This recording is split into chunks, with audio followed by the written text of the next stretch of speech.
Well, hello there. It is a brand new week, it is a brand new day, and it is also day 91 of reading the Bible in a year. And today I've got 3 readings to do. So I've got 3 readings to do on day 91 of reading the Bible in a year. So let's get reading. And I've got my Christmas hoodie on today. It's a maths Christmas hoodie. It starts with an equation at the top and it rearranges to get Merry Christmas at the end. And I did make sure it rearranged properly before I bought it.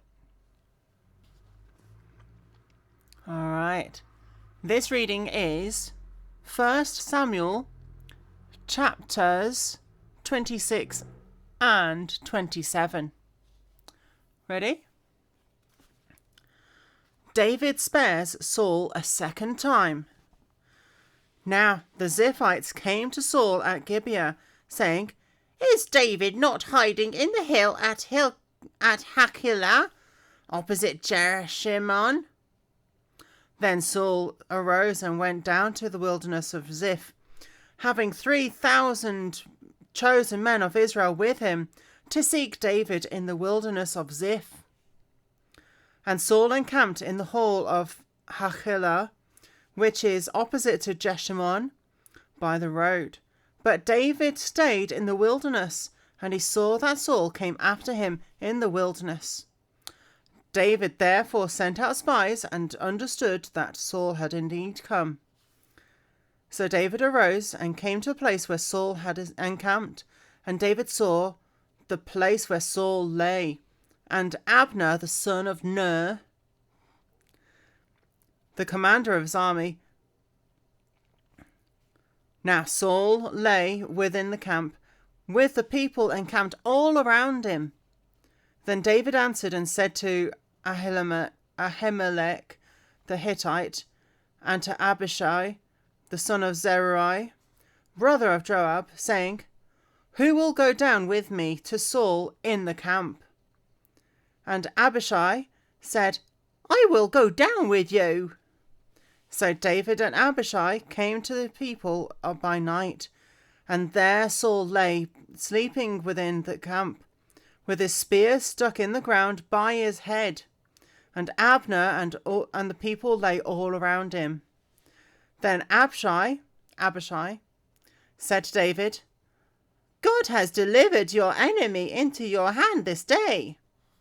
Now therefore, please," he's carrying on speaking, "Now therefore, please let me strike him at once with the spear right to the earth, and I will not have it to strike him a second time." But David said to Abishai, "Do not destroy him, for who can stretch out his hand against the Lord's anointed and be guiltless?" David said furthermore, "As the Lord lives, the Lord shall strike him, or his day shall come to die, or he shall go out to battle and perish. The Lord forbid that I should stretch out my hand against the Lord's anointed. But please, take now the spear and the jug of water that are by his head, and let us go." So David took the spear and the jug of water by Saul's head, and they got away. And no man saw or knew it or awoke, for they were all asleep, because a deep sleep from the Lord had fallen on them. Now David went over to the other side, and stood on top of the hill afar off, a great distance between them. And David called out to the people to Abner the son of Ner, saying, "Do you not answer, Abner?" Then Abner answered and said, "Who are you, calling out to the king?" So David said to Abner, "Are you not a man? And who is like you in Israel? Why then have you not guarded your Lord the king?" for one of the people came in to destroy your lord the king. This thing that you have done is not good. As the Lord lives, you deserve to die, because you have not guarded your master, the Lord's anointed.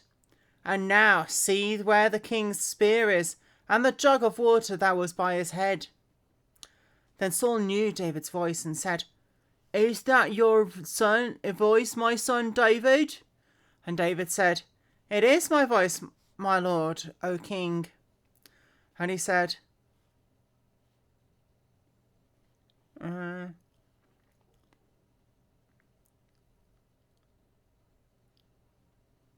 Why does my lord thus... I was trying to figure out who was speaking then. And he said, David, Why does my lord thus pursue his servant? For what have I done? Or what evil is in my hand? Now therefore, please let my lord the king hear the words of his servant. If the Lord has stirred you up against me, let him accept an offering. But if it is the children of men, that may they be cursed before the Lord. For they have driven me out this day from sharing in the inheritance of the Lord, saying, Go serve other gods. So now do not let my blood fall to the earth before the face of the Lord. For the king of Israel has come out to seek a flea, as one hunts a partridge in the mountains. Then Saul said, I have sinned. Return, my son David, for I will harm you no more, because my life was precious in your eyes this day. Indeed, I have played the fool and erred exceedingly.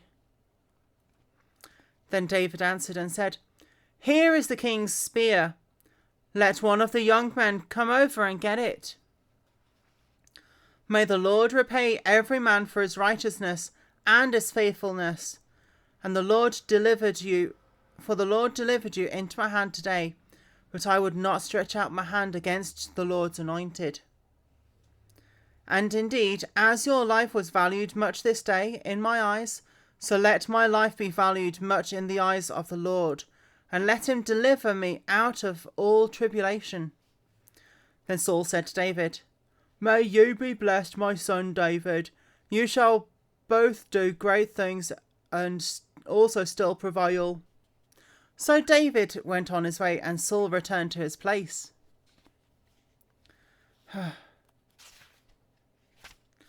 David allied with the Philistines. No, not David. And David said in his heart, Now I shall perish some day by the hand of Saul. There is nothing better for me that I should speedily escape to the land of the Philistines. And Saul will despair of me and seek me any more in the part of Israel. So I shall escape out of his hand. Then David arose and went over with the 600 men who were with him to Achish, the son of Moach, king of Gath. So David dwelt in Achish at Gath, and he and his men, each man with his household, and David with his 2 wives, Ahinoam the Jezreelitess, and Abigail the Carmelitess, Nabal's widow. And it was told Saul that David had fled to Gath, and he sought him no more. Then David said to Achish, If I have now found favour in your eyes, let them give me a place in some town in the country, that I may dwell there. For why should your servant dwell in the royal city with you? So Achish gave him Ziklag that day. Therefore Ziklag has belonged to the kings of Judah to this day. Now the time that David dwelt in the country of the Philistines was 1 full year and 4 months. So David and his men went up and raided the Geshurites, the Girzites, and the Amalekites, for those nations were the inhabitants of the land from old, as you go to Shur. even as far as the land of Egypt. Wow. Whenever David attacked the land, he left neither man... Page 10. Neither man nor woman alive. What? But took away the sheep and the oxen, the donkeys and the camels, and the apparel, and returned and came to Achish. Then Achish would say, "Where have you made a raid today?" And David would say, "Against the southern area of Judah, or against the southern area of the Jerahmeelites, or against the southern area of the Kenites." David would neither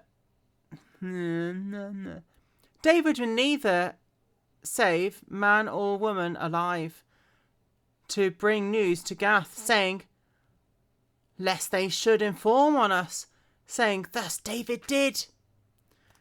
And thus was his behaviour all the time he dwelt in the country of the Philistines. So Achish believed David, saying, "He has made his people Israel utterly abhor him. Therefore he will be my servant forever." Now, it happened in those days that the Philistines gathered their armies together for war, to fight with Israel. And Achish said to David, "You assuredly know that you will go out with me to battle, you and your men." So David said to Achish, "Surely you know what your servant can do." And Achish said to David, "Therefore I will make you one of my chief guardians forever."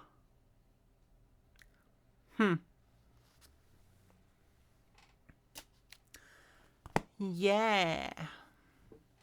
So, David's basically playing a double agent there. Because he's got his own interests in Israel, because he's an Israelite.